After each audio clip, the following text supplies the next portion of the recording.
Buenas tardes, otra vez. Pasamos a la segunda conferencia de este segundo panel, La quiebra de una ilusión desde una perspectiva histórico-política. Y en esta ocasión, el profesor Luis Velasco Sampedro, catedrático de Derecho Mercantil de nuestra universidad, va a hablar de algo, bueno, enormemente sugerente y sugestivo, como lo es también el título que ha puesto a su intervención: Ilusos y bribones financieros, lecciones del pasado, nada menos. En 1995, François Furet, uno de los grandes historiadores de la Revolución Francesa, publicaba un libro que se titulaba El pasado de una ilusión, ciertas concomitancias con el título de ahora. Y en aquellos años de confusión, después de la disolución de la Unión Soviética, de los cambios, de las transformaciones tan radicales que se estaban produciendo en el panorama europeo y en general en el panorama mundial, Furet, que había sido militante del Partido Comunista francés, lleva a cabo en este libro, en este ensayo, una crítica de la idea comunista como una ilusión convertida en pesadilla, ¿no? Una ilusión que finalmente había conducido de esa utopía de solidaridad y de fraternidad y de igualdad a, según él, un estado caótico, corrupto, que había provocado millones de vidas frustradas y a la que habían contribuido por omisión a veces o por acción intelectuales, políticos, hombres de negocio. El profesor Luis Velasco, con este título de Ilusos y bribones financieros, pero con el título general del panel, que además creo que le puso él de forma, bueno, muy intuitiva, La quiebra de una ilusión, pues va a analizar de alguna forma el reverso de lo que hacía en su ensayo François Furet, ¿no? Va a analizar cómo a veces la ilusión por el enriquecimiento febril, por el crecimiento rápido, por ese enriquecimiento desmedido, ha provocado a lo largo de la historia, bueno, burbujas financieras, como se dice en la actualidad, cuya conclusión a veces ha sido la crisis, en otras veces ha sido la catástrofe, y en donde figuras como la del especulador, como la del bribón, término tan español, han emergido a lo largo de la historia como auténticos muñidores de compañías, de sociedades, que también con una intervención muchas veces perversa dentro de los estados han logrado o lograron provocar onerosísimos prejuicios bueno, a veces por supuesto, a millones de incautos, ¿no? Especuladores incluso que, como el profesor Luis Velasco bien conoce y nos va a ilustrar, incluso en ocasiones lograron con sus prácticas poner al borde del caos no ya a esas sociedades, a esas compañías, sino incluso, ¿no?, a algunos estados, ¿no? El profesor Luis Velasco, bien conocido de casi todos ustedes, como antes decía, es catedrático de Derecho Mercantil, un gran experto en Derecho de la competencia, en sociedades cambiarias, además en algunos de los aspectos, digamos, más candentes. Ayer nos hablaba de algunos que incluso no soy capaz de reproducir el término de los asuntos relacionados con el mercantilismo moderno, pero es un auténtico humanista, ¿no? Y yo lo puedo decir como historiador, hombre profundamente conocedor de la historia de Castilla, de España, de las crisis financieras, pero de mucho más, como van a tener ocasión de comprobar, porque nos va a hacer en su intervención un repaso y un análisis, seguro que riguroso a la par que entretenido, de algunas de esas crisis especulativas más importantes de la historia, prácticamente de la humanidad, ¿no? La de los tulipanes, la de John Law, qué decir de los ferrocarriles en España o del crack del 29. Pero bueno, no anticipo más, es un auténtico placer compartir mesa con él. Le agradezco también, como antes he agradecido a la vicerrectora y a la coordinadora del curso, el que me invitara a moderar esta mesa, y como van a tener ocasión de comprobar quienes no lo conozcan, es un auténtico placer escucharle como al profesor Petit. Gracias. Bueno, muchas gracias, querido Ricardo. Estoy un poco con miedo escénico, ¿no? Porque con las personas tan relevantes que me han precedido por la mañana y por la tarde en el uso de la palabra, y en este marco incomparable, ¿no?, del Palacio de Santa Cruz, pues, en fin, estoy un poco acongojado, ¿no? Pero voy a ver si me olvido de esta situación y charlo con ustedes en relación con esta cuestión que creo que tiene mucho interés. Miren, hay una frase muy célebre que se repite muchas veces y sobre todo que es muy cara a los historiadores. Una frase que se atribuye a Cicerón. La historia es maestra de la vida. ¿Esto es verdad? Pues en relación con este tema hay que decir que no. Porque en relación con este tema se puede acreditar históricamente que el capitalismo, desde que es capitalismo, ha tenido cíclicamente determinadas burbujas financieras que responden además a características muy parecidas, y siempre hemos incurrido en los mismos errores y en los mismos defectos. Miren, todas las burbujas financieras tienen una serie de características, todas las que vamos a examinar aquí históricamente responden al mismo patrón. Hay un momento determinado que es difícil de fijar, donde un determinado activo, un inmueble, un tulipán, unas acciones, comienza a revalorizarse, y comienza a revalorizarse de manera astronómica. Normalmente, además, hay una cierta relación con la economía financiera, porque normalmente, aunque el activo pudiera ser real, está casi siempre relacionado con un papel o con un instrumento financiero. Segunda cuestión, las cosas no ocurren por casualidad. Siempre detrás de este movimiento hay animadores, los que podemos llamar bribones, ¿no?, si queremos utilizar este término tan castizo en España. En tercer lugar, esas burbujas generan, digamos, una ilusión de enriquecimiento fácil. El motor de las burbujas es la codicia. Las personas somos codiciosas. Y aquí entran los ilusos, porque hay quien se aprovecha de la burbuja para enriquecerse, o que conoce el mecanismo de la burbuja, pero en general el pueblo es ignorante de ese mecanismo, arriesga sus ahorros y suele perderlos en la burbuja. La cuarta característica es que las autoridades o no están o están implicadas. O son impasibles, no actúan en relación con la burbuja, o la propician, o incluso en los supuestos más claros, en España la burbuja de los ferrocarriles está muy claro, pues se aprovechan de esa burbuja. El quinto paso.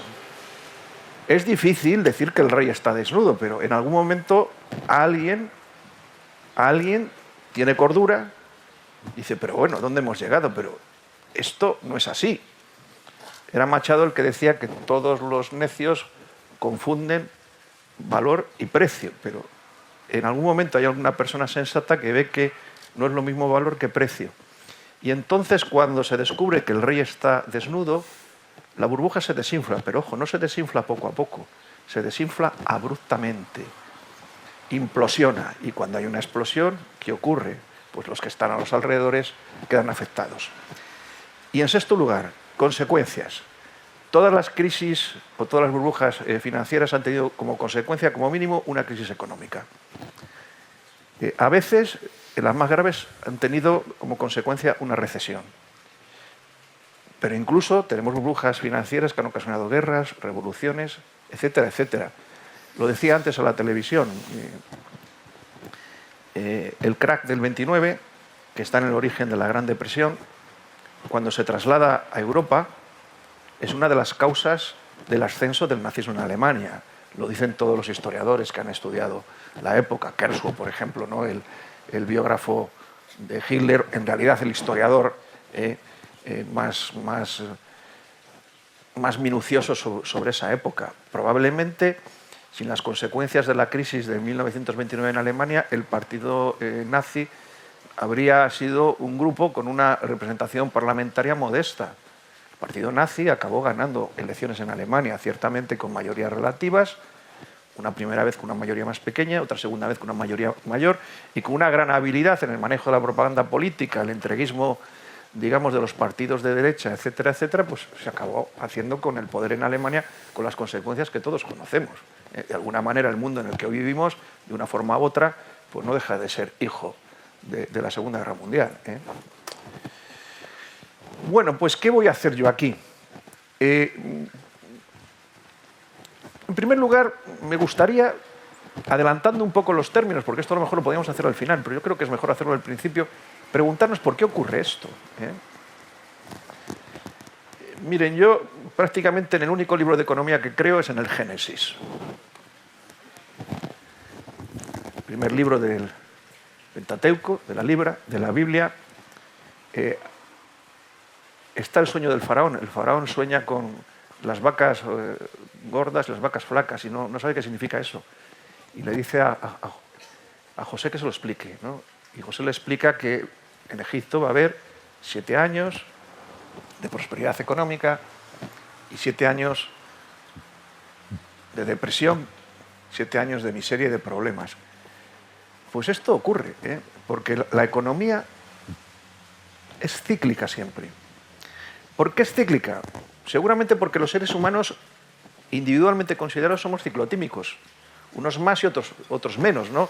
Pero yo creo que casi todos, de alguna manera, pues pasamos por periodos de cierta depresión, por periodos de cierta euforia, sin llegar, digamos, a las patologías todo conocidas donde estos fenómenos se acentúan, pero cualquiera de nosotros pasa por esos momentos de desánimo y por esos momentos de que uno se sube arriba, se viene arriba, etcétera, etcétera. La economía moderna, al menos en el libro más conocido de Adam Smith, La riqueza de las naciones, está basada en un axioma, en el axioma de que el consumidor es un ser racional. Es decir, que el consumidor adopta en el mercado, digamos, decisiones racionales para maximizar su beneficio, etcétera, etcétera. Esto no es así. Y quizá es uno de los problemas que tiene la economía como ciencia social para predecir el futuro. Explica el pasado de miedo, pero el futuro lo explica muy mal. En los últimos años, en las últimas décadas, ha surgido una nueva rama de la economía del comportamiento. Un representante de esa rama es Richard Thaler, que fue premiado con el Premio Nobel de Economía del 2017, donde pone de relieve determinados parámetros de irracionalidad, sobre todo cuando consideramos a las personas en su conjunto, que explican algunas cosas que desde el parámetro del consumidor racional no podríamos comprender. El propio Thaler no contradice a Smith, dice, no, yo es que me he fijado en otra parte de la obra de Adam Smith. Es que Adam Smith era un filósofo moral. Y digamos que desde la filosofía moral acaba desembocando en lo que sería la economía moderna. Y bueno, pues en algunas otras obras, Adam Smith, preocupado por el comportamiento humano y por sus sesgos, pues hace alguna reflexión sobre estas irracionalidades que tienen los consumidores, en definitiva, sobre estas irracionalidades que tenemos todos los seres humanos, los hombres y las mujeres. Bueno, la historia confirma todo esto que estoy diciendo y lo vamos a ver porque yo voy a seleccionar unos casos, hay muchos más representativos, desde el 17 al 21. Quizá podía haber encontrado alguno en el 16. Recientemente se ha publicado una investigación que alguien habla de la burbuja en España, pues bueno, en la venta de títulos, etcétera, etcétera, pero con el argumento de que lo que allí se compraba pues no producía luego el rendimiento de lo que se había pagado, pero ahí se buscaban otros componentes y yo creo que eso no es propiamente una burbuja.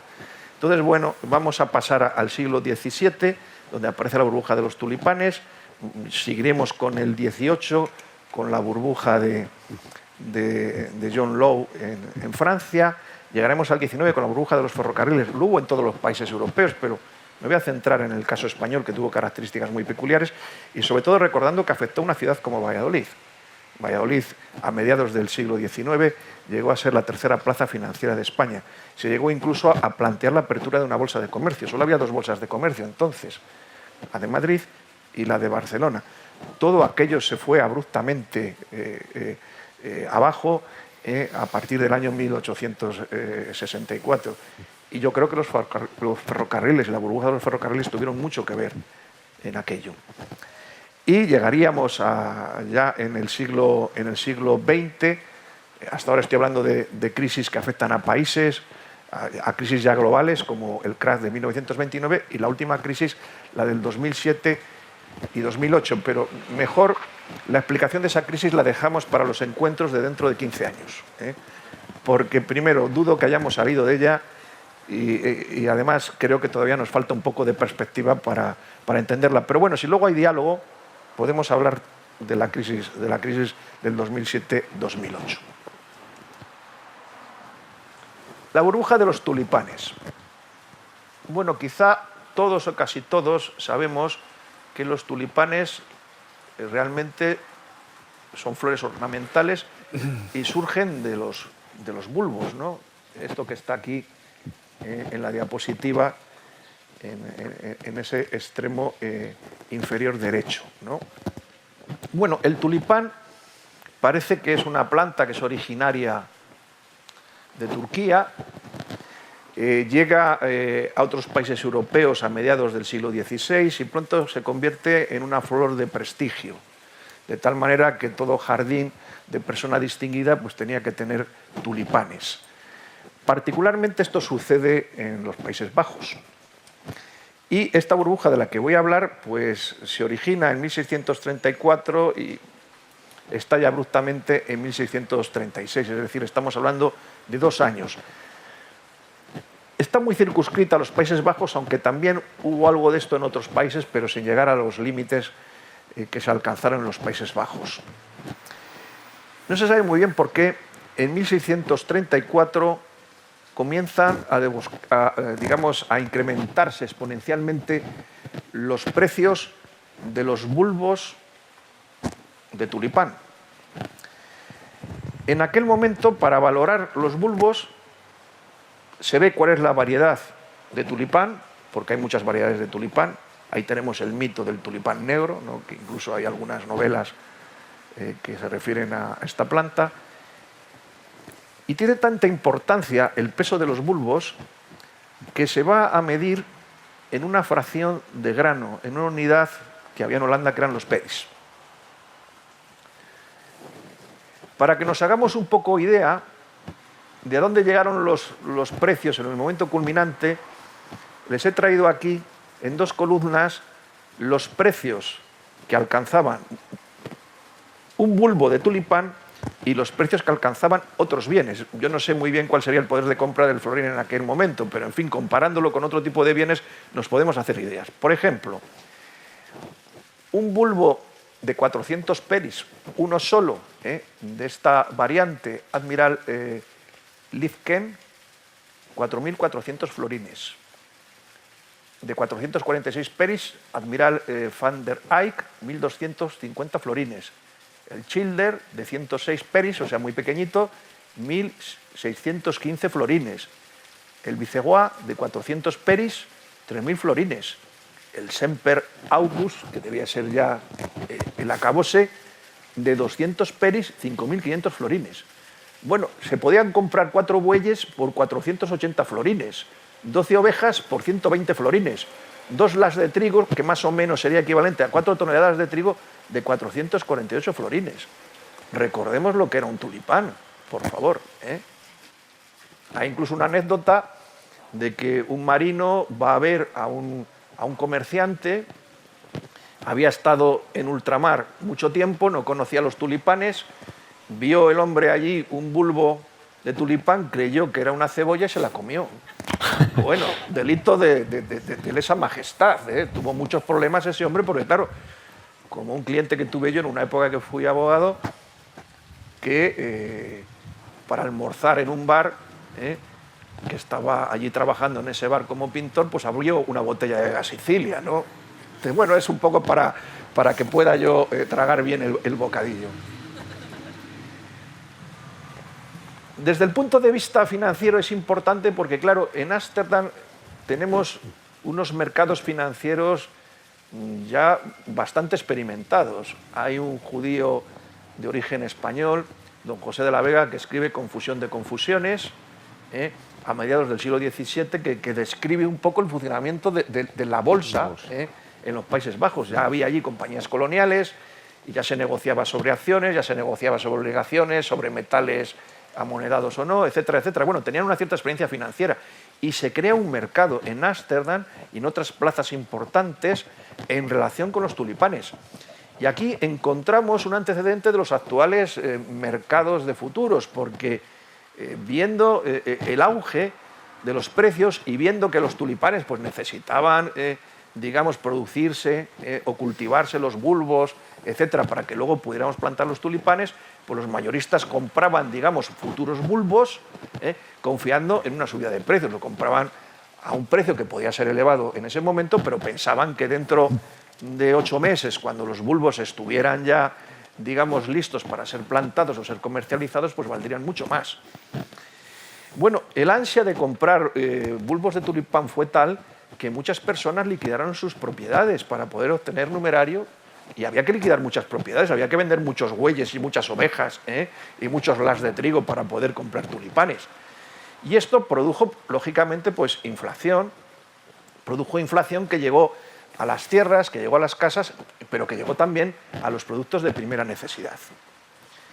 Bueno, en un momento determinado alguien debió advertir que pagar esos precios por una plantita pues era algo absolutamente irracional, ¿no? Por muy bonita que fuera la planta.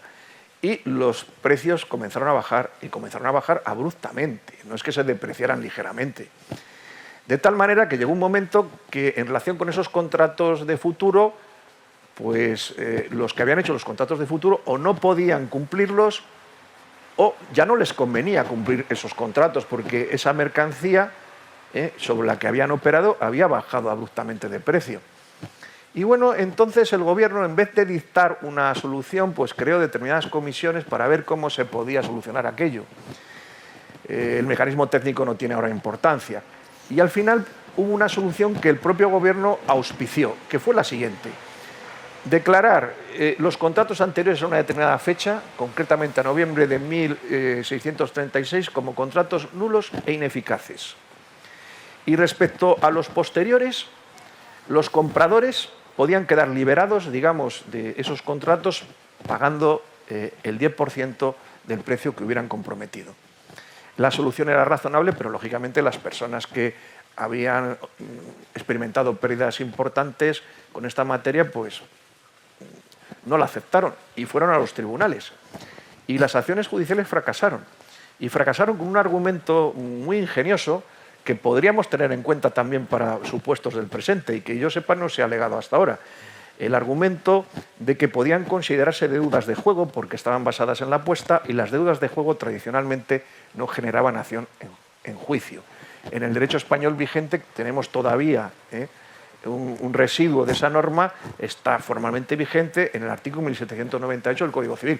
Claro, sería aplicable a juegos de azar no legalizados, no permitidos. Bueno, yo creo que los holandeses en este caso habría personas que perderían dinero, se produciría inflación, pero yo creo que sacaron enseñanzas de esta crisis y no pasó de allí.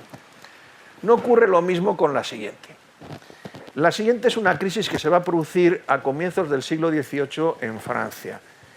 Y el protagonista principal es John Law, y por eso hablo del sistema de John Law, que es este personaje que está aquí en la diapositiva a la izquierda. Pero yo creo que el de la derecha tiene tanta o más responsabilidad, porque el de la derecha es el duque de Orleans, regente de Francia a la sazón. Bueno, para entender esta crisis tenemos que decir algo de John Law. John Law es alguien que nace en Escocia en 1671, es hijo de un banquero y un joyero, es una persona que tiene conocimientos matemáticos avanzados y que además utiliza esos conocimientos matemáticos avanzados para apostar, es decir, apuesta con método, por decirlo de alguna manera. Pero tiene un problema con un rival amoroso, lo mata en un duelo, la familia de del fallecido pues le persigue y entonces tiene que huir a Europa. Y tiene un periplo de 3 o 4 años por Europa donde va visitando pues diversos países y sobre todo se va instruyendo, digamos, del funcionamiento de los mercados. Tuvo una estancia, por ejemplo, también en los Países Bajos, estuvo en otros países, etcétera, etcétera, y allí, digamos, sigue especulando, aprende un poco los mecanismos de esos mercados, juega a la bolsa y vuelve a Escocia. Pasado un tiempo, pensando que todo se ha olvidado, pues vuelve a Escocia y allí, en ese momento, inspirándose seguramente en algo que ha podido ver en la Europa continental, propone sin éxito al Parlamento escocés crear un banco hipotecario. El Parlamento escocés lo llega a tomar en consideración, pero al final no lo aprueba. Y como además se reanudan, digamos, los esfuerzos persecutorios de la familia del finado, que murió en aquel duelo, pues tiene que volver a Francia. Y en Francia, pues estamos en la época de las tertulias, de las reuniones de los salones. Allí conoce a diversos personajes, entre ellos al duque de Orleans, que en aquel momento es el duque de Orleans. Estamos todavía bajo el reinado de Luis XIV. Pero bueno, en esos salones debe ser una persona que se maneja con habilidad y va contando todo su argumentario sobre soluciones que él podría emplear pues para generar riqueza, etcétera, etcétera. Bueno, muere Luis XIV, le sucede Luis XV, pero Luis XV no es su hijo, es su bisnieto. Incluso podía haber sido heredero de una línea anterior, a lo mejor Felipe V, pero en fin, le sucede el bisnieto Luis XV y durante la minoría de edad es nombrado regente de Francia este duque de Orleans que conoce a John Law. El duque de Orleans se encuentra con una situación calamitosa en Francia, se están pagando, digamos, las deudas de las aventuras imperiales de Luis XIV, con ausencia de recursos, con una administración además muy corrupta, y en fin, pues el duque de Orleans intenta algunas medidas pues, para mejorar la situación económica. Entre ellas, una que ya se había hecho en España, que es el reacuñamiento de moneda.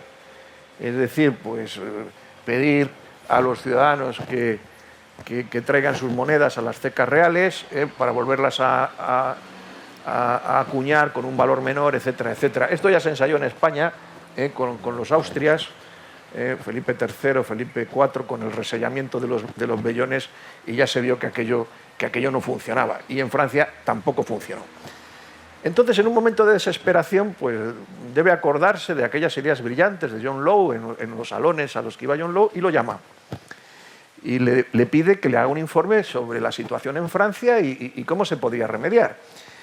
Y John Law dice que el problema, y en eso yo creo que algo de razón tenía, se debía fundamentalmente a la falta de moneda, porque claro, en aquel momento la moneda era moneda metálica. Entonces, la moneda metálica que había. En las políticas mercantilistas estaba la prohibición de exportar metales preciosos, pero bueno, se exportaban, en fin. Entonces, bueno, eso lastraba de alguna manera el funcionamiento de la economía y también por la posible recaudación de impuestos. Y lo que propone John Law es crear un banco para gestionar los ingresos reales, que se le ceda de alguna manera, digamos, el cobro de los impuestos y con la garantía de esos impuestos que se van a cobrar, porque no se sabe si se cobrarán o no, pues que se emitan billetes y que esos billetes pues sean billetes a la vista, que cuando el tenedor del billete lo desee, pues pueda conseguir su convertibilidad en metálico. También se habla de la garantía de la tierra, no sabemos muy bien qué tierra era esa, si los dominios reales o lo que fuera. Miren, este era uno de esos billetes, para que vean que el billete... Ayer hablábamos en una cena que tuvimos con el profesor Carlos Petit, que tiene un libro muy bonito sobre arte y derecho mercantil, basado en las estampas que se utilizaban en España para billetes, para acciones, para obligaciones, y él decía que en otros países eso no sucedía. Bueno, pues al menos en el caso de los billetes del banco de John Law es cierto, porque fíjense, el billete, lo único que tiene es ahí un sello en seco, un número muy alarmante, porque me parece que ahí se emitían muchos billetes, y aquí nos están diciendo que el banco promete pagar al portador a la vista 10 libras tournois en especie de plata, valor recibido. París, 1 de julio de 1720. Bueno, por lo que ahora interesa, en 1716 se le da a John Law y a su hermano autorización para crear un banco. Y este banco emite billetes a la vista como los que acabamos de ver. Esos billetes, ahí estaba de alguna manera la explicación de su aceptación, se aceptan para pagar impuestos. O sea que el que tenga billetes de ese tipo puede pagar con esos billetes los impuestos. Y al cabo de un año, pues esos billetes cotizaban con un 15% de premio. Es decir, que en el mercado secundario, si podemos hablar de estos billetes, se pagaba un 15% más de lo que era su valor nominal. Seguramente por esa virtualidad que tenían de poderse utilizar para pagar impuestos. Bueno, en aquel momento, cuando se crea el Banco de Law, la deuda pública cotizaba con un descuento del 78,5%. Bueno, inicialmente, efectivamente, pues el invento funciona, se incrementa a través de este dinero fiduciario que se inventa en aquel momento la circulación monetaria y se produce pues un cierto auge del comercio. O sea, parece que esto que está haciendo John Law pues está bien y está mejorando la situación. Pero claro, John Law quiere ganar más dinero. Y estamos en la época todavía, ya es una época un poco más tardía, de descubrimientos geográficos. Francia había llegado muy tarde a este tema, pero tenía algunos territorios en Estados Unidos, en torno al río Mississippi, en torno a lo que luego era la Luisiana francesa, y se le concede, digamos, autorización para crear esta compañía. Se crea esta compañía y se la concede además, como era muy habitual en las compañías coloniales, pues el monopolio del comercio en Luisiana y el río Mississippi. Esto en aquel momento no era nada, porque lo que había allí en aquel momento pues, no era prácticamente nada. Pero se empezó a decir que allí había oro. Y por lo tanto, lo que en aquel momento era un negocio que tenía unos rendimientos muy dudosos, con ese anuncio de que allí había oro, pues podía ser un negocio fabuloso. Bueno, se hace una primera emisión, digamos, prudente de 200.000 acciones a 500 libras, que era un dinero en aquel momento, y se da un incentivo, porque esas acciones eran pagaderas con deuda pública a su valor nominal. Recordemos la diapositiva anterior. La deuda pública cotizaba con un descuento del 78,5%, por lo tanto, toda la gente que tuviera títulos de deuda pública era una invitación a que comprase, a través de este sistema de canje, acciones de la compañía del Mississippi. Y bueno, pues comienzan a comprarse acciones y comienza la especulación con las acciones.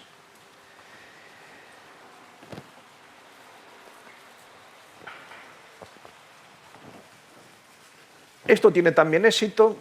Hay muchas personas que compran acciones, que ganan dinero luego con esas acciones cuando se revalorizan en el mercado secundario.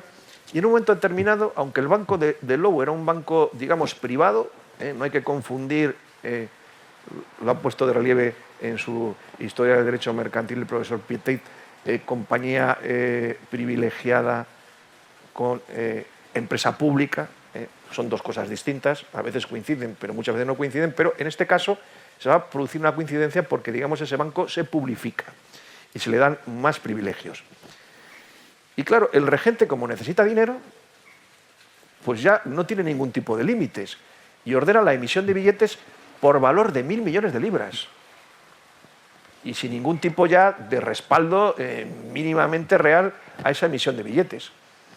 Y hace otra cosa para fomentar también la utilización de los billetes. Hace algo que también se ha hecho en España y en otros países, aunque aquí ahora con finalidades fiscales. Prohíbe los pagos en efectivo superiores a 100 libras. Es decir, que si alguien hacía un negocio por encima de 100 libras tenía que pagar con billetes. Como ahora en España, si hacemos una transacción, creo que por encima de 2.500 euros, pues tenemos que utilizar una transferencia, un cheque, un pagaré, un instrumento financiero. No podemos pagarlo con dinero metálico. Bueno, la compañía del Mississippi, que era compañera del banco, pues recibe nuevos privilegios e incrementa exponencialmente la emisión de acciones, 50.000 más, 300.000 más, etcétera, etcétera. Bueno, se desata una auténtica euforia. Los ciudadanos de todas las clases quieren comprar acciones. Se cuentan casos asombrosos como el de un marqués que encarga a un criado que vaya a comprar determinadas acciones, a vender determinadas acciones, le da esas acciones, en el momento en que le da las acciones valen, no sé, 500, 800, no me acuerdo ahora de la cifra, pero tarda 2 horas en ir al mercado y le dan el triple. Entonces, ¿qué hace el criado? Pues le devuelve al señor el encargo y se queda con el resto. Bueno, este tipo de historias circulan. Tal es así que todo el mundo quería vivir al lado de John Law. Todo el mundo quería que John Law le recibiera. Y tiene que ir trasladándose a diversos sitios porque, claro, van protestando los vecinos. Es que aquí no se puede vivir, es que aquí hay grandes colas. Hay incluso el caso de una marquesa que se dejó atropellar por un coche creyendo que era el coche que llevaba John Law para a ver si la socorría en el marco de esa caballerosidad que se esquilaba en aquella época, y cuando la estuviera socorriendo decirle: quiero 5 acciones. El propio John Law, sabedor de esta circunstancia, inventa algo que ahora existe en todos los derechos de sociedades modernos, que es el derecho de suscripción preferente. De tal manera que cuando hacen nuevas emisiones, los titulares de las antiguas acciones pues pueden suscribir preferentemente las nuevas acciones. Bueno, las acciones se revalorizaban enormemente en muy poco tiempo, un 10 o un 20% en pocas horas. Esto generó, obviamente, también el exceso de dinero, pues genera inflación, comienza una inflación de precios, primero en alquileres, sobre todo en las viviendas de París, que estaban cercanas a donde John Law situaba sus oficinas, bienes de lujo, luego también bienes ordinarios, etcétera, etcétera. Pero estalla la burbuja. Y la burbuja estalla de la siguiente manera. Hay un personaje importante, que es el príncipe Conti, que solicita a John Law determinadas acciones y John Law pues no se las da. Dice que no tiene acciones en ese momento.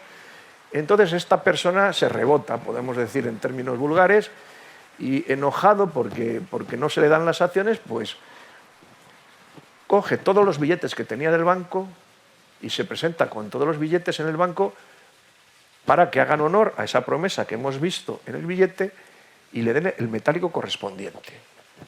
Bueno, necesitó 3 vagones, ¿no?, para cargar la plata correspondiente a esos billetes. Claro, cuando se entera Law era un especulador, pero no era tonto. Se da cuenta que si todos hacen lo del príncipe Conti, se van a quedar sin fondos enseguida, ¿no? Y va a hablar al regente, y entonces el regente toma la medida de obligarle a que devuelva los 2/3. Puede quedarse con 1/3, pero tiene que devolver los 2/3. O sea, puede quedarse con un vagón y tiene que devolver 2. Pero claro, eso no pasa desapercibido. Y entonces pues alguien empieza a darse cuenta de que el rey está desnudo, y entonces pues empiezan otros a pedir exactamente lo mismo. Oiga, yo tengo aquí un billete, este billete dice que es pagadero a la vista, yo quiero ver el metálico, que es el único dinero que en aquel momento existe, el dinero metálico. Bueno, obviamente el metálico se agotó enseguida, porque aquello no tenía una base económica seria. La moneda se devaluó. Y aquí se creó, yo creo que el primer corralito. Claro, la palabra corralito la han inventado los argentinos, pero corralitos ha habido antes. Hay aquí un corralito avant la lettre, porque claro, en un momento determinado, como ya no se puede devolver el dinero a todo el mundo, el dinero metálico, cuando presentan los billetes, pues se limitan las extracciones a 100 libras en oro y 10 en plata. Y lo que se produce en aquel momento es un atesoramiento de metales preciosos, de oro y plata, por parte de todos los que habían podido conservarlo, y la exportación ilegal a otros países. Está, por supuesto, prohibido, pero lo hacen, ¿no? Y en un momento determinado, pues viendo este atesoramiento del dinero metálico, pues se dicta otra disposición que acaba ya de convencer que el sistema no puede funcionar, porque se prohíbe que una persona tenga más de 500 libras en moneda metálica. Claro, esto acaba también afectando a las acciones de la Compañía del Mississippi, porque las acciones de la Compañía del Mississippi estaban vinculadas a los billetes del banco, y empieza a descender la cotización. La Compañía del Mississippi, que cambió de nombre, creo que la llamaron la Compañía de las Indias Orientales, porque le dieron nuevos privilegios en Asia, etcétera, etcétera, no había ganado nada, porque allí no se había descubierto oro, ni se había descubierto nada. Y lo que hace John Law es que recluta a 6.000 pobres en París, los viste como que van a ir a descubrir minas y los hace desfilar por París. No, estos son ya los que van al Mississippi a extraer, digamos, el oro. y digamos que momentáneamente consigue calmar las cosas, pero claro, cuando llegan a 20 leguas de París, los pobres ven que allí no hay nada y vuelven, claro, y obviamente vemos desfilar en sentido contrario a los que formaban este cortejo. Bueno, en definitiva, para no aburrir más, el 27 de mayo de 1720 el banco deja de pagar, Low huye, lo protege inicialmente el regente, claro, el regente pues queda salvado por su alta condición, pero en el fondo es el responsable último de todo esto y acaba muriendo en Venecia en 1729. Su otro hermano es ingresado en la Bastilla porque no fue tan ducho a la hora de escapar, pero a los 15 meses estaba ya fuera. Me imagino que habría conservado algo de metálico, de dinero verdadero, y eso le facilitaría de alguna manera la libertad. Para concluir, yo creo que los inventos de Low en parte eran buenos, porque hoy todos vivimos con el dinero metálico, pero con el dinero, perdón, fiduciario, ¿no? Pero esto tiene que tener sus contrapesos, ¿no? Esta mañana yo no quise intervenir en los debates que se plantearon, pero en estos momentos, una vez que desapareció el patrón oro, el único respaldo que tiene una moneda es la solvencia que ofrece el país. Los Estados Unidos tienen la suerte de que pueden tener enormes déficits económicos porque le basta con tirar de la máquina de hacer billetes. Eso les podrá generar inflación, etcétera, etcétera. Es una moneda de pago admitida internacionalmente. Cuando se creó el euro, no hubo más remedio pues, que establecer unas reglas para que los países controlasen sus déficits, etcétera, etcétera. Claro, si no se cumplen esas reglas, este dinero perdería su valor. Y por eso pues, es muy difícil mantener una moneda con países con estructura tan distinta como puede ser Alemania, como puede ser España, como puede ser Portugal o como puede ser Grecia. Digamos que ese es el trasfondo de todo lo que ha podido pasar con el euro. Y bueno, vamos a llegar a un caso más próximo, el de las burbujas de los ferrocarriles en España, en el siglo XIX. Hubo burbujas en otros países, no solo en España, pero en fin, he escogido España porque nos es más próximo y además por la vecindad de este caso a unos supuestos que ocurrieron en el propio Valladolid. Miren, yo creo que las burbujas de los ferrocarriles, después de haber estudiado con algún detalle lo que pasó en aquella época, creo que es una consecuencia de la legislación del bienio progresista. Las leyes a veces pueden ayudar o desayudar, y yo creo que en este caso esta legislación está un poco en el origen de lo que luego ocurrió. Tenemos que centrarnos. En España, desde la caída de la regencia de Espartero en 1843, digamos que van gobernando los moderados con una intrusión muy activa de la propia corona. La propia corona, como la historiografía más acreditada defiende en estos momentos, no es que quisiera favorecer a los moderados, es que quería algo más, es que quería volver al absolutismo. Claro. O sea que eso está muy claro, ¿no? Sobre todo en el consorte de la reina Isabel II, ¿no? En el rey consorte, ¿no? Que mantuvo además sus contactos con los carlistas, etcétera, etcétera. Bueno, hay una época allí de negocios donde interviene activamente la familia Riansares. La familia Riansares, también conocida como familia Muñoz, era la familia formada por doña Cristina de Borbón, de las dos Sicilias, y don Felipe Muñoz, Guardia de Cors, con el que se casó en secreto, cuando era regente ya de España, y que luego, tras la caída de Espartero, pues de alguna manera blanquearon el matrimonio, porque claro, un matrimonio morganático habría supuesto muchas cosas, entre otras por la pérdida de la pensión que cobraba María Cristina de Borbón. Y María Cristina de Borbón sería una especuladora, pero no era tonta, era una persona muy aguda.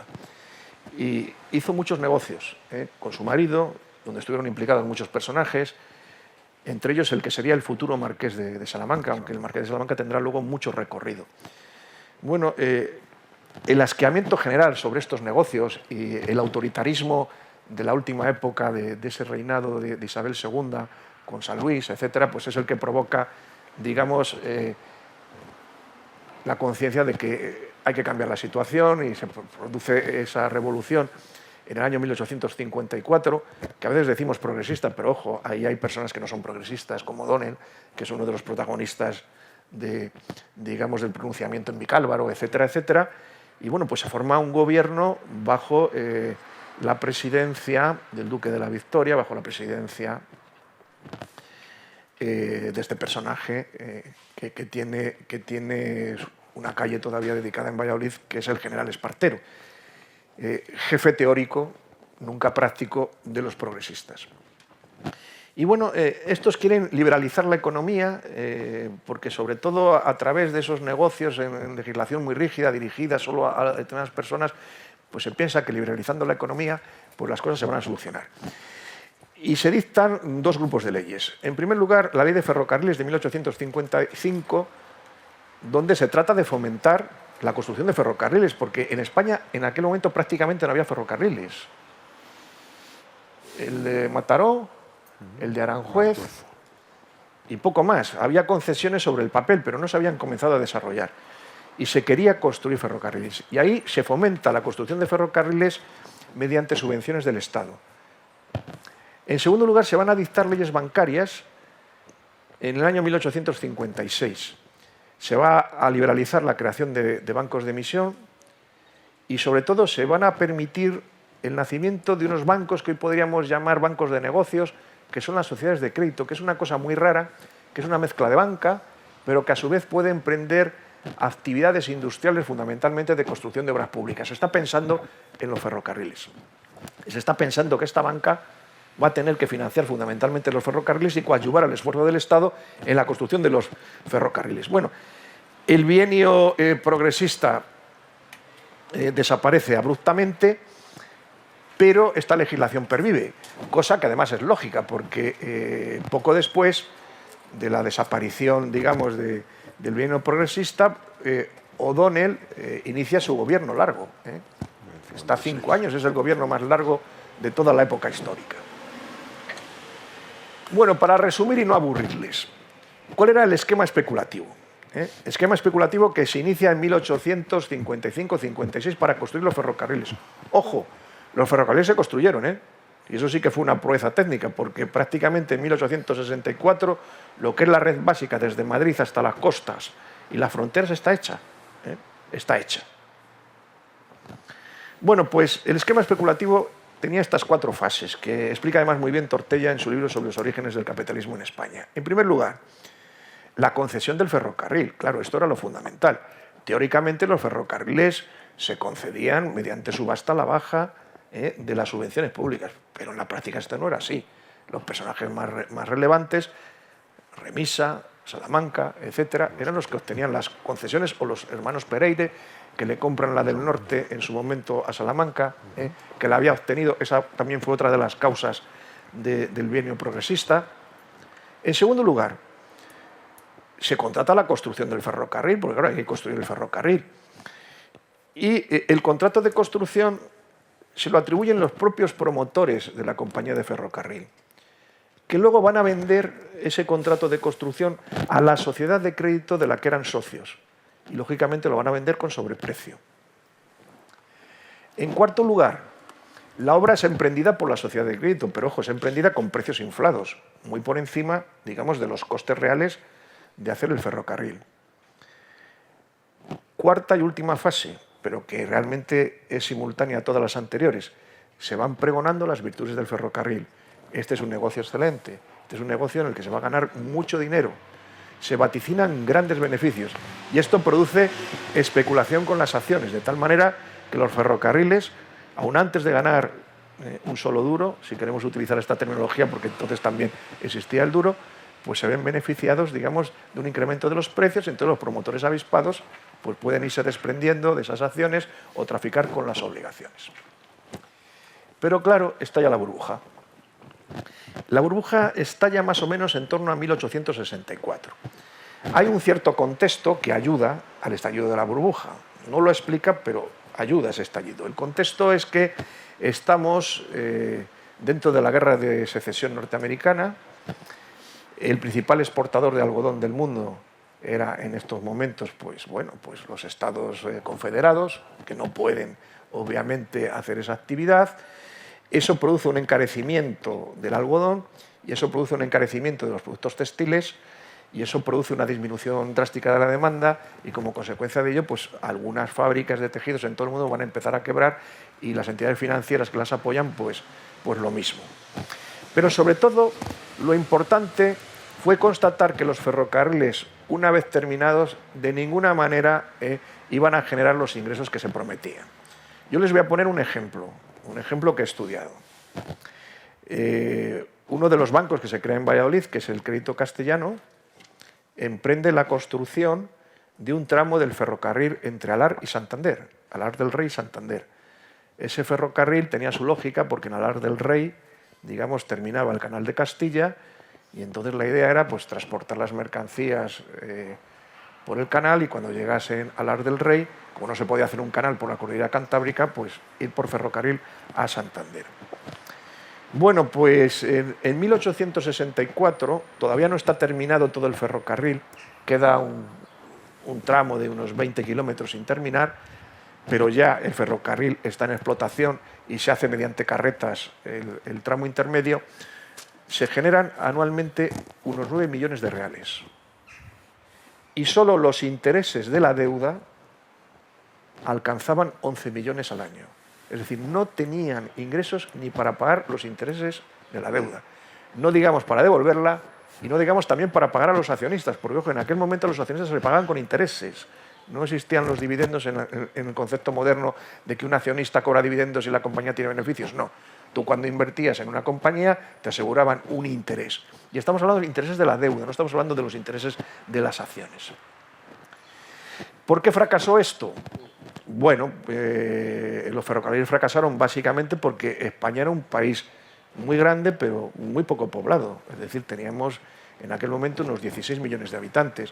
Y luego éramos un país preindustrial, solo con una industrialización muy incipiente, en Cataluña básicamente, donde había intercambios comerciales muy escasos. La gente no viajaba, las mercancías no viajaban. O sea, era imposible que se generasen esos ingresos. Si a eso añadimos el excesivo apalancamiento y que los ferrocarriles se construyeron sobre todo a base de obligaciones, pues ya tenemos la explicación de lo que allí ocurrió. Bueno, pues claro, esto produjo la quiebra de compañías de ferrocarriles, luego hubo que dictar una ley especial sobre quiebras de ferrocarriles y produjo la quiebra de casi toda la banca, que surgió en el bienio progresista. Algunos bancos se salvaron de milagro. El Santander estuvo a punto de quebrar. No quebró, se salvó. Pero no era más pequeño el Banco de Valladolid, que acabó cayendo. Y era mucho más grande que el Banco de Valladolid, la Sociedad de Crédito Castellano y otras sociedades que fueron cayendo. Bueno, en Valladolid esto produjo un empobrecimiento radical de la ciudad, la pérdida de todas las ilusiones económicas, el estancamiento de la ciudad durante 20 o 30 años, en fin. Y de alguna manera esta burbuja de los ferrocarriles amplifica esa crisis económica y es un poco, digamos, el trasfondo de la gloriosa, de la revolución gloriosa que cambia el régimen político derrocando a Isabel II y establece un intervalo en la dinastía borbónica, un intervalo de 6 años, porque luego viene la restauración con Alfonso XII, como ustedes saben. Y hasta ahí puedo leer, no quiero incurrir en más comentarios. Y vamos a llegar a la crisis de 1929, ya en el siglo XX. El origen de esta crisis está en los Estados Unidos de Norteamérica. Tienen ustedes que recordar que, claro, los años 20 son los felices años 20. Quizá ahí es cuando comienza a nacer de alguna manera la sociedad de consumo, ¿no? Sobre todo en Estados Unidos. Se produce un incremento muy importante del consumo de las familias y en un país que ya tiene una cierta industrialización como son los Estados Unidos se producen nuevas inversiones industriales y se incrementa la producción. No por casualidad en Estados Unidos comienzan a producirse los automóviles en serie o en cadena, abaratándolos y haciéndolos accesibles a más público. El Ford T, que fue el primer vehículo que se fabricó en cadena, pues estuvo ese modelo vigente, si yo no me equivoco, de 1908 a 1927. Y claro, pues para incrementar la producción se necesitan capitales y entonces se acude a la bolsa para financiar la expansión productiva. Necesitamos dinero para crear nuevas industrias, para producir más. ¿Y qué ocurre cuando se va a la bolsa, se incrementa el tráfico de acciones? Pues se incrementan las cotizaciones. En 1927 el índice era 150. En 1929, un poquito antes del estallido de la crisis, era el 400. Es decir, estamos hablando el índice general, la revalorización que se produce. Y además se produce un descubrimiento de la bolsa por parte del público en general, porque hasta ese momento, digamos, a la bolsa pues iban los comerciantes, los empresarios, los hombres de negocio, los especuladores, personas avezadas. Pero digamos que el ciudadano normal no iba a la bolsa. Bueno, pues la prensa se hace eco de este auge bursátil y muchos ciudadanos normales pues van a la bolsa con la ilusión de enriquecerse en la bolsa. Y no siempre se tiene dinero para comprar acciones, pero como las acciones se revalorizan con gran facilidad, pues muchas personas acuden al crédito para comprar acciones en bolsa. ¿Y qué garantía se da? Pues las propias acciones. Aquí están mis acciones, que además dentro de 2 meses van a valer más de lo que usted me ha prestado. Bueno, pero está la economía real. Y la economía real hace que de nuevo se pueda apreciar que el rey está desnudo. En el año 1929 ya se ve que el incremento de la producción no se acompasaba con el incremento del consumo, que habían sido muy optimistas a la hora de prever los automóviles que había que fabricar, las manufacturas que había que fabricar, etcétera, etcétera. Y esto produce un exceso de existencias. Y cuando hay exceso de oferta, pues bajan los precios. En octubre de 1929 ya hay personas avisadas que ven que aquello no puede durar mucho y entonces pues empiezan a vender sus acciones y la bolsa empieza a dar signos de debilidad.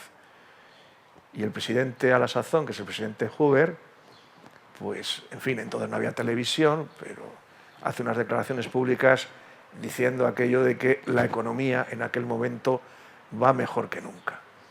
Y es en aquel momento ya cuando muchos tienen claro que lo que hay que hacer es desprenderse cuanto antes de las acciones, porque los políticos antes, ahora y me temo que en el futuro, mienten mucho. Entonces, cuando un político dice una cosa, normalmente hay que...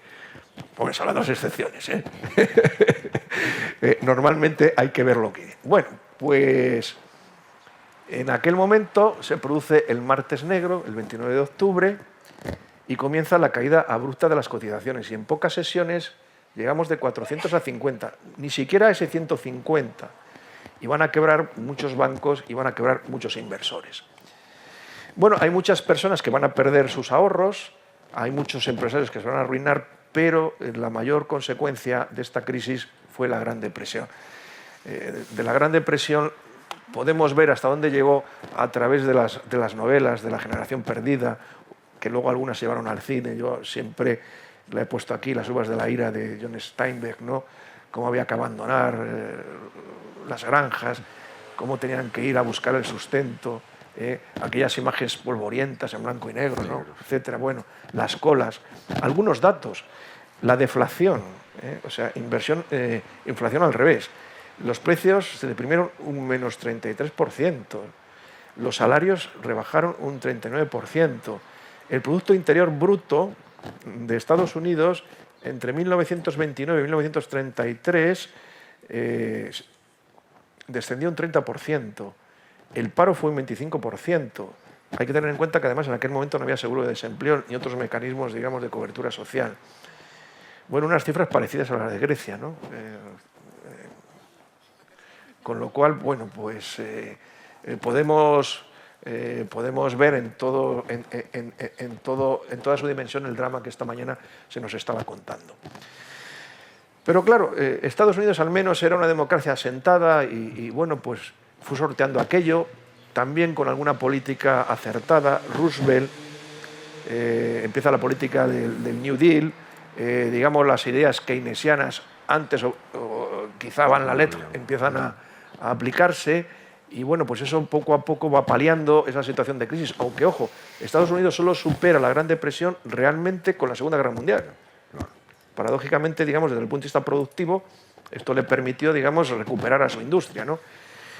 ¿Qué pasa en Europa? Bueno, al menos en la Europa más relacionada en aquellos momentos con los Estados Unidos, porque en España las cosas teníamos otros problemas, estábamos en otra situación. Aquí está el profesor Quijano, recordará al profesor Ayue, un profesor que hemos tenido todos y que queríamos mucho y que vivió aquella época en España, y nos decía, la crisis del 29 en España no se notó porque éramos muy pobres y seguimos siendo muy pobres, ¿no? Pero en otros países que tenían, digamos, otro nivel de desarrollo, como fue particularmente el caso de Alemania, se notó y mucho. Porque, claro, las empresas norteamericanas que ya estaban en alguna manera establecidas en Europa o con relaciones de negocio en Europa, empezaron a retirar sus capitales. Y como tenían también un exceso de stocks en manufacturas, intentaron venderlas en Europa. Si no se podían vender en Estados Unidos, vamos a venderlas en Europa. Y eso produjo, pues claro, una gran competencia con los productos norteamericanos, una gran bajada de precios que muchas empresas no pudieron resistir. Bueno, al final de todo esto, yo creo que la situación que se produjo en Alemania pues, fue el caldo que propició que los nazis pues, pudieran ascender al poder, y como dice Karlsruhe y otros historiadores, pues es una de las causas de la Segunda Guerra Mundial. Lecciones, se sacaron algunas. Yo soy tan ingenuo, lo tengo que confesar, que en un trabajo que retiraría un par de líneas que escribí hace unos años, pues dije, hombre, yo creo que no se volverá a producir una crisis como la de 1929, porque ya hemos aprendido más de economía, los mecanismos que hay ahora son mejores. Me equivoqué totalmente. Y valorizaba dos mecanismos que aquí les expongo, como es, por ejemplo, la reforma integral que se hizo de los mercados de valores en Estados Unidos, que luego hemos copiado en Europa muchos años después, con la Securities Exchange Act de 1934. Aquí se creó la célebre SEC, la Securities and Exchange Commission, que es un organismo de supervisión de los mercados de valores. Se prohibió, digamos, el tráfico con información privilegiada, que era algo muy frecuente anteriormente, es decir, que el que tiene información privilegiada tiene un deber de pasividad, se tiene que abstener, etcétera, etcétera. El New Deal, el keynesianismo. Pero miren, eso lo hemos olvidado, ¿no? En el caso de Grecia se ha olvidado. Es decir, después de la Segunda Guerra Mundial hubo un plan Marshall. Pues a lo mejor tenía que haber habido un plan Marshall sobre Grecia. No se quiso, por las razones que fuera. Yo eso no lo puedo valorar. Bueno, se sacaron algunas lecciones, pero lecciones incompletas que hemos vuelto a olvidar. Y sobre todo, yo creo que fue muy perturbador la llamada revolución conservadora. Tenemos que recordar que en los años 90... hombre, eran más presentables que el señor Trump o los líderes políticos actuales, el futuro premier británico, señor Johnson. Pero tenemos que recordar que en los años 80 acceden al poder Reagan en Estados Unidos y Thatcher en Gran Bretaña, liderando la llamada revolución conservadora, que de alguna manera pues, trata de valorizar el capitalismo financiero de la City, de Wall Street, frente a ese capitalismo que se había desarrollado en Europa, ese capitalismo renano, porque aquí está el modelo socialdemócrata alemán, también quiero dar a cada uno lo que es justo, que de alguna manera había definido la sociedad europea. Ahí está el libro de Michel Albert, Capitalismo contra Capitalismo, que habla de los dos modelos de capitalismo, y, en fin, expresaba las dudas de lo que iba a ocurrir con la irrupción en aquel momento de Reagan y de Thatcher. Ahí empezó una desregulación muy peligrosa, porque yo creo que buena parte de las cosas que han ocurrido fue la eliminación de controles. Eliminación de controles en relación, por ejemplo, con los derivados y con otra serie de productos que se iban a financieros que se han acabado comercializando, etcétera, etcétera. Y explica de alguna manera... pues por la crisis que hemos tenido. Bueno, la finalidad de esta charla, que no es una conferencia, era recordar hechos que no por conocidos son olvidados con frecuencia. Y tener en cuenta que cuando hay burbujas financieras no solo pierden, digamos, esos codiciosos, entre comillas, que se han dejado arrastrar por la ilusión del enriquecimiento fácil, sino que al final acabamos perdiendo todos los ciudadanos. De la burbuja inmobiliaria que tuvo España, en las características peculiares de su crisis, hemos acabado siendo paganos todos los ciudadanos, porque al final ha habido que rescatar una parte de la banca, y eso ha habido que rescatarlo con los impuestos nuestros y con los impuestos de nuestros nietos, porque España fue rescatada. Lo que pasa que al ser un país más grande, digamos que eufemísticamente se presentó de otra manera y no se pusieron condiciones tan draconianas, y no me acuerdo cuál es la cifra, es multimillonaria y hasta ahora se ha devuelto muy poco. Es decir, que eso lo tendrá que devolver alguien, ¿eh? Eso que dijo Rajoy, voy también a citarlo, ¿no?, de que esto se había hecho sin costar. No, mire usted, esto no es verdad. No se puede mentir a la gente. Esto hay que pagarlo, esto hay que devolverlo, ¿eh? Nada más, muchas gracias, ¿eh?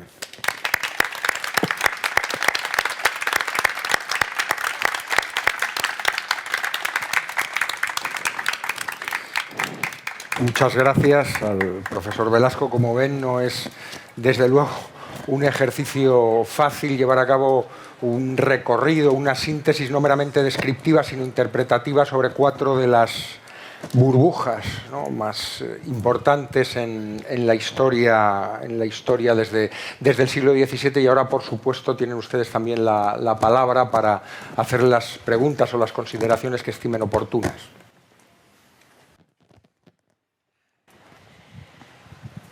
Sí, profesor Carlos Petit. Aquí al profesor Petit. Muchas gracias. Sí, muy bonito, muy esclarecedor. Yo quería simplemente preguntarte algo en relación con... Porque creo que también jugó su papel, ¿no? Claro, en la síntesis de la exposición hay que escoger argumentos. Me refería a la burbuja del ferrocarril, ¿no? Yo tengo entendido que en buena medida el negocio y por tanto la posibilidad de fingir un margen de beneficios enorme de las concesiones de ferrocarriles era que implicaban también una importantísima rebaja de aranceles. Todo aquello que había que comprar fuera, y resulta que ya se compraba fuera para el ferrocarril las cosas más peregrinas, no pagaban arancel. Entonces eso fue un estímulo tremendo que al mismo tiempo, al no pagar arancel, descapitalizaba al Estado en una renta que no era menor, como era la derivada de las aduanas en un régimen globalmente proteccionista, y alimentaba la espiral especulativa, ¿no? No sé qué piensas acerca de eso. Sí, no, totalmente acertado. Lo que pasa es que, claro, en una exposición de este tipo hay que un poco centrarse, pero eso es verdad. En la ley de ferrocarriles se eximía de aduanas y de medidas equivalentes y de represalias de guerra, que en aquel momento era una cuestión bastante importante, a todo el material que tuviera que ver con el ferrocarril, raíles, locomotoras, el coque que se utilizaba en las máquinas, etcétera, etcétera. Bueno, probablemente la industria española no estaba en aquel momento preparada para fabricar, la siderurgia española no tenía nivel para fabricar raíles de ferrocarril y mucho menos para fabricar locomotoras. Pero esto impidió que se crease una industria nacional, digamos, dedicada a esto. Y sobre todo lo que tú estás diciendo, porque se generó un grandísimo contrabando. Porque claro, en función de lo que iba destinado al ferrocarril, pues tú podías meter otras muchas cosas. Todo lo que fuera metálico, por decir de alguna manera, ¿no? Todo lo que fuera metálico también podías meter el algodón, otra serie de cosas, etc. Y empobrecimiento del Estado por falta de recursos, evidentemente. Porque claro, el Estado se comprometía a subvencionar los ferrocarriles, pero ¿cómo lo subvencionaba? Con obligaciones. O sea, no se daba dinero, ¿eh? A las compañías estas de crédito tampoco se las daba dinero.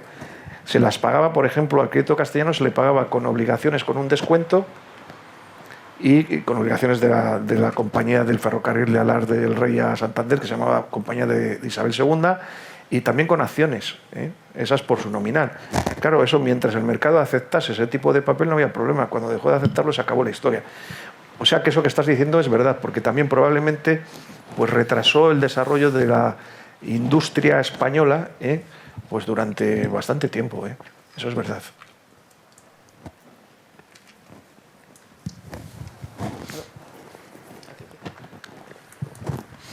Gracias. Muchas gracias por toda la exposición, que me parece muy esclarecedora, muy interesante, y también por esa mención al caso de Grecia, que es lo que me motiva ahora esta intervención, esa comparación con la situación de los Estados Unidos tras el crack del 29, esa generación perdida, esas cifras muy similares, incluso superiores en el caso de Grecia en algunas magnitudes. Pero quería hacer hincapié además sobre una diferencia fundamental y que me parece que tenemos que tener en cuenta, y es que en aquellos momentos, igual que ahora, Estados Unidos tenía su propia moneda y tenía la FED para imprimirla, Y no hay precedente histórico de un país que haya salido de una situación de crisis financiera de la magnitud de Grecia sin tener control sobre su propia moneda. Yo creo que eso es algo que tiene que poner de manifiesto la perversidad y la inviabilidad de este caso concreto, y además no solo dentro de Europa, sino dentro de las propias fronteras de la zona euro. ¿Cómo va a salir un país de una crisis de esa magnitud sin poder hacer política monetaria y sin tener esa herramienta económica que es la moneda? Y luego quería hacer esa idea de que el rey está desnudo y que hace falta que alguien lo diga y que alguien sea creído. Me parece muy evidente ya en nuestra época. Si lo ha sido en estos ejemplos anteriores, en nuestra época es alarmantemente más.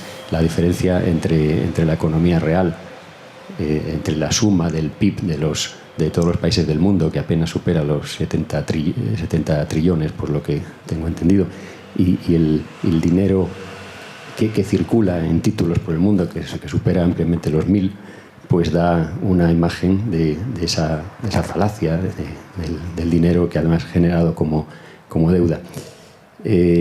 A mí lo que me parece alarmante también es que los gobiernos y que el sistema haya puesto a los estados a rescatar los desmanes de la especulación financiera con la economía real. Es decir, que haya convertido a los estados en una especie de cómplices que hacen el trabajo sucio a favor de los especuladores y que, como digo, rescatan la especulación financiera con la economía real. Es decir, los beneficios se los reparten entre ellos, pero las deudas se socializan a través de los estados. Esto me parece también de una perversidad suprema. Me gustaría saber un poco su opinión sobre estos aspectos. Bueno, yo para resumir mi opinión, yo creo que los europeos lo que tendríamos es que defender nuestro modelo de sociedad. El modelo de sociedad con el que se crearon las comunidades europeas en los años 50. Ese modelo del capitalismo renano, del capitalismo de rostro humano, del capitalismo que quiere resolver las desigualdades y los problemas. Y luego hay que volver otra vez a planteamientos económicos que la revolución, digamos, conservadora despreció. Hay que volver a Keynes, hay que volver a leerlo. Es decir, cuando hay una situación de crisis económica, Keynes decía que no hay que ahorrar, que hay que gastar más. El déficit público es un motor, es un motor para resolver los problemas económicos. Y el problema no solo es que al perder, digamos, la soberanía monetaria se ha perdido la política monetaria, es que también se ha perdido la política fiscal. Porque claro, ¿qué política fiscal vamos a hacer si nos tienen limitados los presupuestos? El déficit presupuestario tiene que ser el 3%, ¿no? Yo creo que habría que hacer eso. Y yo creo que aquí hay un cierto desconcierto por parte de la socialdemocracia. No está ahora aquí Javier Solana, pero está Jesús Quijano. Me hubiera gustado decir algo sobre esto, porque yo creo que de alguna manera la socialdemocracia en Europa ha renunciado a bastante de sus planteamientos y ha aceptado de manera crítica lo que se le proponía, digamos, desde la derecha neoliberal, apenas sin resistencias. Por ejemplo, lo de la privatización. Pues bueno, yo no estoy en contra de la privatización, pero yo creo que hay algunas cosas que no pueden ser privadas. Tienen que ser públicas. Sanidad, educación. En fin, voy a parar de aquí porque alguien va a creer, y los que me conocen saben que yo no lo soy, que soy un izquierdista extremista, y no es así. Pero hay cosas que no pueden ser privadas. Es decir, lo que no podemos es ahorrar en la medicina que cura una enfermedad. Mire usted, tendremos que buscar otros mecanismos, otros sistemas. Y yo creo que ha habido cierto entreguismo en esto, no en España, sino en todos los países. Y habría que revitalizar un poco ese pensamiento socialdemócrata, que, ojo, no solo era socialdemócrata, porque yo creo que también, volvemos a Alemania, en Alemania los demócratas cristianos compartían este modelo. Vayamos a Francia, en Francia los gaullistas compartían este modelo. Vayamos a Italia, que era un Estado que tenía y tiene todavía muchas empresas públicas.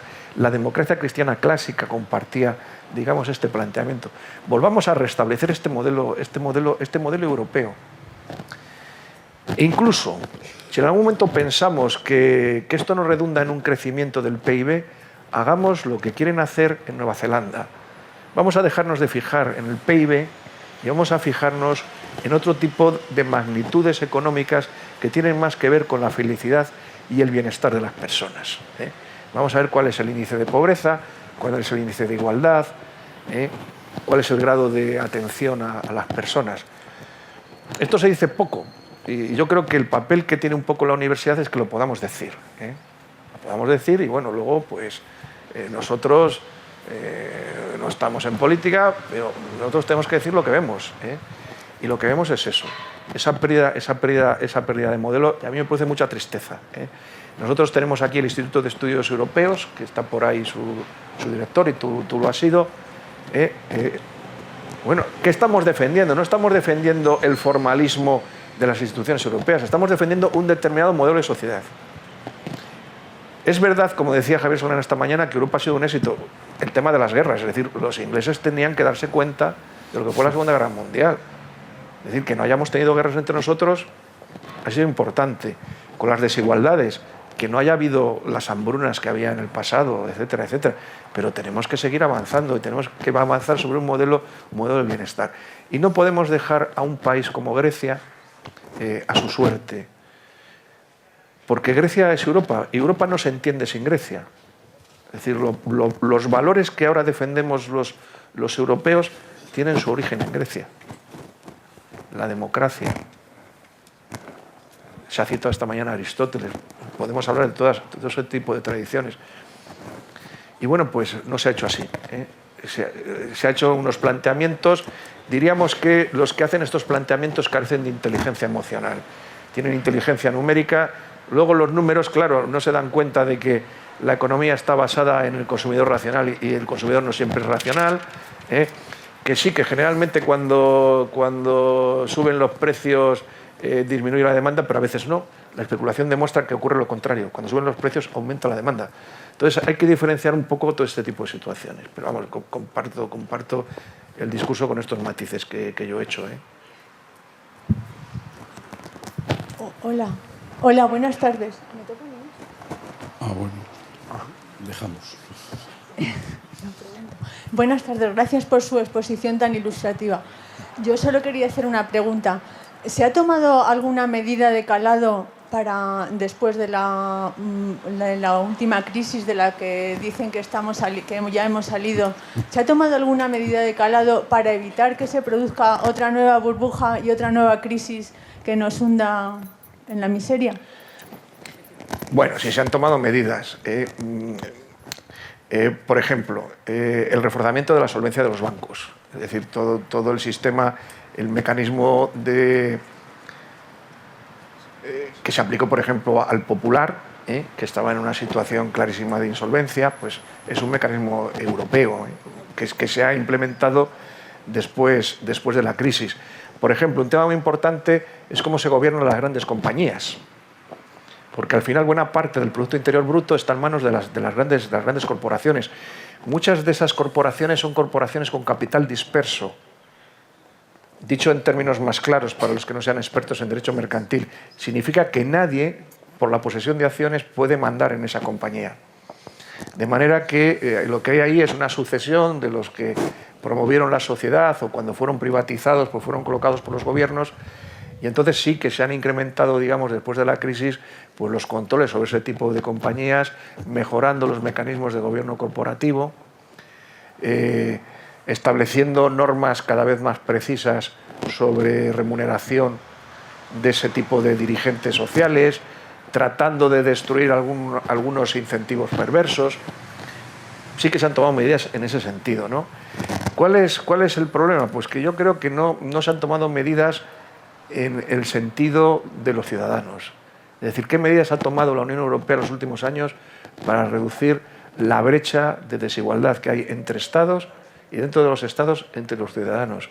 O para incrementar, digamos, los mecanismos de asistencia social que tienen los estados. ¿Ha tomado algunas medidas de ese tipo?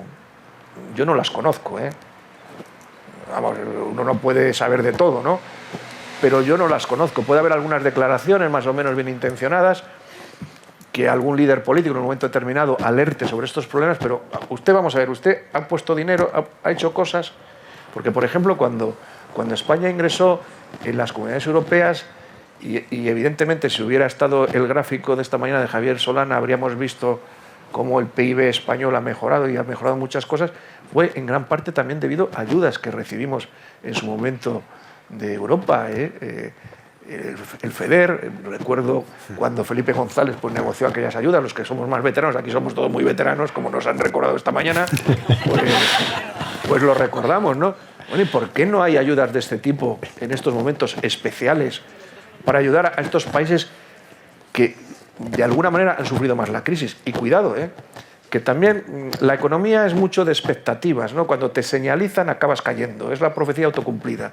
El famoso término este de los PIGS, de supremacismo anglosajón absolutamente inaceptable, pues empezó a señalizar países. Bueno, cuidado, que a lo mejor si analizamos, con perdón, la solvencia del Deutsche Bank, pues a ver qué es lo que tenía el Deutsche Bank y lo que tiene el Deutsche Bank, Pero, en fin, se va señalizando a los más pobres y entonces, pues claro, se acaba cayendo el tema. A lo mejor eso se podía haber hecho de manera menos abrupta, ¿no? Y de manera un poco más comprensiva. No lo sé. Una última intervención, sí, profesor Quijano. Sí, ya que me has por alusiones interpelado un par de veces, pues un par de cuestiones. Y lo digo yo que efectivamente yo soy un socialdemócrata clásico convencido, aún convencido. No sé por cuánto tiempo. Pero mira, ¿cuál es el problema? Pues el problema es que algunas cosas en las que hemos creído como dogmas firmes, pues se nos han modificado de tal manera que no hemos conseguido encontrar una solución alternativa fiable. Lo digo a propósito de las fórmulas keynesianas. Yo lo creí, vamos, a pies juntillas, que en épocas de crisis pues había que desarrollar políticas anticíclicas, no descender la inversión pública, aunque no fuera financiable a corto plazo, sino con cálculos de previsible crecimiento futuro, y por tanto que eso pues ayudaría a sostener actividad, riqueza, poder hacer redistribución, etcétera, mientras durara la crisis en beneficio de los que la sufrían de mayor manera. Bueno, en España tenemos un ejemplo de libro de eso. El superfamoso Plan E, yo creo que es el primer gobierno de Zapatero, me parece, ¿no? Y es cuando ya hay signos evidentes de que la crisis viene como viene, y se desarrolla un plan keynesiano 100%, que es hacer una especie de derrama de ayuda financiera a los ayuntamientos para planes exclusivamente de inversión, nunca de gasto corriente. O sea, bueno, Keynes lo hubiera firmado de la cruz a la letra. ¿Qué pasa?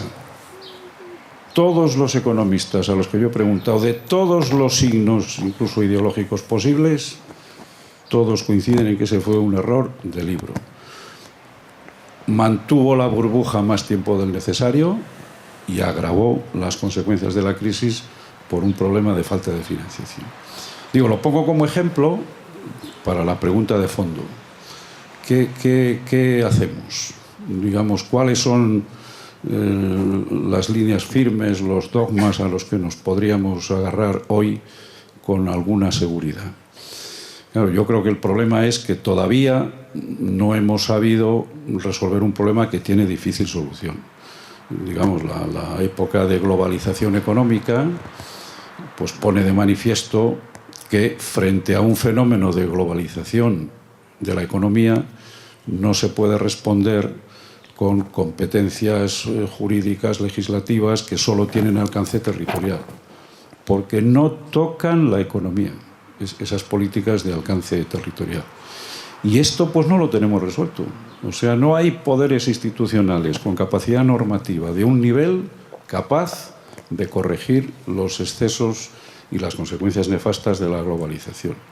Y eso no va a ser fácil. O sea, en esto pues conviene ser realistas. ¿Ya? En el cielo hay solución para todo. El problema es si lo podemos solucionar a más corto plazo.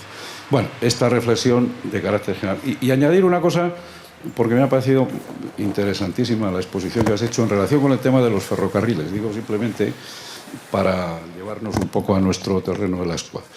A veces la solución jurídica a un asunto puntual para resolverlo de una manera prolonga los efectos un siglo. Hablabas, lo digo por lo curioso que es este fenómeno y que tenemos que tener muy en cuenta. Hablabas de la ley que reguló de manera especial la quiebra de las compañías de ferrocarril, que era una quiebra, con las categorías del Código de Comercio. Y, por tanto, hubiera traído consigo, con aquellas categorías, la liquidación de las compañías de ferrocarriles. Punto. Claro, como eso era una cosa impensable, que se pudiera liquidar, se hace una ley, deprisa y corriendo, para permitir que las empresas de ferrocarriles en quiebra por insolvencia, en la categoría del Código, no se liquiden, sino que se resuelva mediante convenios de quita y espera con los acreedores y demás. Eso se hace para ese caso, pero pocos años, bueno, unos cuantos años después, la ley de suspensión de pagos, que hemos tenido vigente desde 1922 hasta 2003, con la ley concursal casi un siglo, generaliza esa fórmula para todas las empresas que, estando en situación de insolvencia real, definitiva, haya un porcentaje de acreedores que no se opongan a que continúe la suspensión de pago. Todos sabemos que la ley de suspensión de pagos se utilizó para sanear deuda de mala manera y se utilizó abusivamente, pues en un porcentaje muy elevado de casos. Claro, esta es la otra enseñanza de la historia económica en cuanto a la reacción jurídica. A veces la reacción jurídica la hacemos pensando en el caso concreto, diseñamos una fórmula que permite resolverlo y creamos una situación jurídica que puede estar vigente durante un siglo o más y utilizada mal para resolver situaciones de crisis. Esta es una enseñanza que debemos asumir, pero que en fin, a veces pues la reacción jurídica al problema económico no lo tiene en cuenta. No tiene en cuenta, pero se convierte en derecho vigente durante largo tiempo y genera consecuencias absolutamente perversas en relación con el problema que se quiso resolver en el momento inicial. Supongo que lo ves así porque esto... Sí, yo lo veo así. Y lo que has dicho al principio también lo veo así. Por si he sido malinterpretado, yo no defiendo una vuelta, digamos, a las políticas nacionales, como a lo mejor has hecho tú refiriéndote a Grecia, ¿no? Pero lo que sí que creo es que una vez que hemos creado esta estructura económica tiene que tener mecanismos para poder tener su propia política fiscal, y solo tiene un mecanismo de política monetaria, no tiene un mecanismo de política fiscal, y me parece absolutamente imprescindible. Y luego, en relación con estas situaciones de asimetría, pues tiene que haber fondos especiales para, digamos, ir paliando la desigualdad entre los países, ir paliando la desigualdad dentro de cada uno de los países. El problema, yo no sé ahora cuáles son las cifras exactas, pero yo recuerdo que cuando nuestro querido compañero Paco Fonseca estudiaba el presupuesto comunitario, no sé si era del torno al 2% del PIB europeo. El sector público en cualquier país hoy en día es más del 50%. No sé datos exactos en cualquier país europeo. ¿Cómo hemos creado este gigante, digamos, con ese instrumento tan pequeñito? Es decir, que, en mi opinión, lo que tendría que haber es más Europa, pero claro, una Europa más cooperativa, más confederal, donde, no sea solo el peso de los grandes, ¿no? Porque claro, el problema es que si tú eres grande te permiten determinadas cosas y puedes tener cierto déficit, puedes hacer ciertas cosas, y si eres pequeño, pues nada, te aplican las normas a rajatabla, y eso no puede ser. Tiene que ser un club, digamos, con mecanismos de contrapeso y con mecanismos de igualdad. Obviamente el mundo está globalizado. El problema no solo es lo que hacemos nosotros, sino lo que hacen por ahí. Y también por eso hay que insistir en el multilateralismo. Es decir, esto que ahora se está intentando evitar por parte de Trump, esto es un disparate absoluto. Es decir, es que los problemas son de todos Por ejemplo, el medio ambiente. Que el problema del medio ambiente no vale que nosotros aquí reciclemos, que aquí limitemos las emisiones, si resulta que en el país de al lado no lo hacen. Porque el mundo es único y es la casa común de todos nosotros. Entonces también hay que introducir ese mensaje. Y por supuesto, los problemas son muy complejos. Estamos en la época del tuit. Es otro de los problemas de la política actual, que queremos resolver problemas complejos con 2 líneas que caben en un tuit. Los problemas son muy complejos, hay que reflexionar mucho y a veces lo que decimos en una charleta de estas, pues bueno, voy a decir, bueno, este señor tal... No, bueno, estamos hablando de ideas que luego habrá que desarrollar mucho. Y por eso yo, en esa línea de avanzar ideas, yo creo que hay que recuperar ese discurso socialdemócrata, modificado en lo que haya que modificar, obviamente, teniendo en cuenta que el mundo de hoy no es el mundo de los años 50, ¿no? Cuando, digamos, cristalizó ese modelo de capitalismo renano, ¿no? Pero hay que hacerlo de alguna forma, ¿no?